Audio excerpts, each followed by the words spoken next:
I've always wanted to create sort of impossible experiences in virtual reality to push the boundaries of what's possible.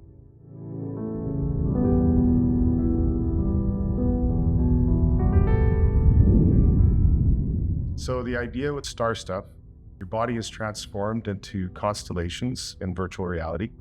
You see yourself, your own hands, your own body as constellations. And stars are emitted from your heart. So they're born from the heart, beat out, and then flow out into the galaxy.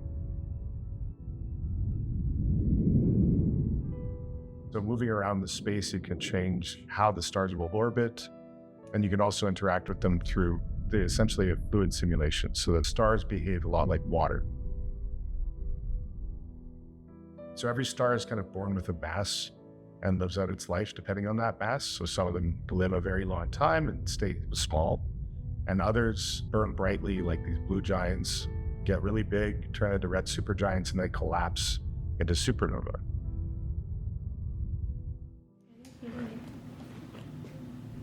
Star stuff can be experienced in 3 different ways. The original experience was the telepresent one that was developed during COVID as a way to connect people remotely.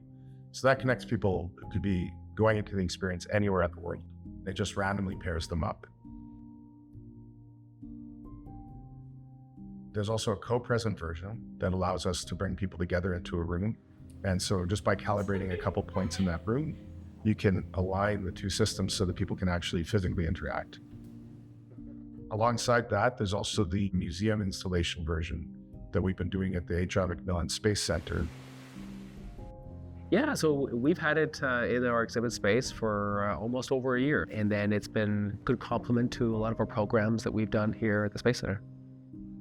Sometimes we fall into this trap of like just talking about the universe, or telling you a whole bunch of facts that can kind of like wash over you and you're not really fully understanding what it means, right?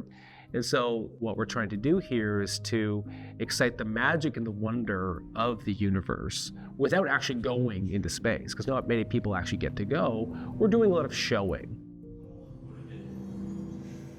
We're always looking for hands-on experiences, right? You want to come to a building like this and interact in some way, have a sharing experience, and have a memory that when they're back at home and maybe they're still thinking about the universe, that they can have a deeper sense of connection to this space and also to the space above us. And all museums are always looking for that magic, spark that will be able to do that. And that's why something like Star Stuff is very unique, and we're very lucky to have had it.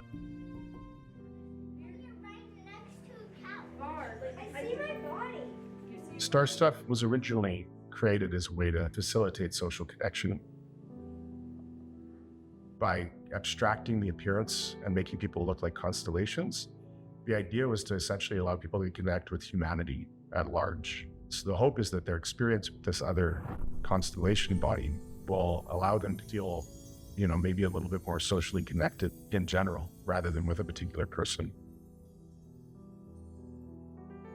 Especially at a time when there's so much tension and violence in the world, we really do need to be reminded that, like, besides all that, there's something that fundamentally connects us.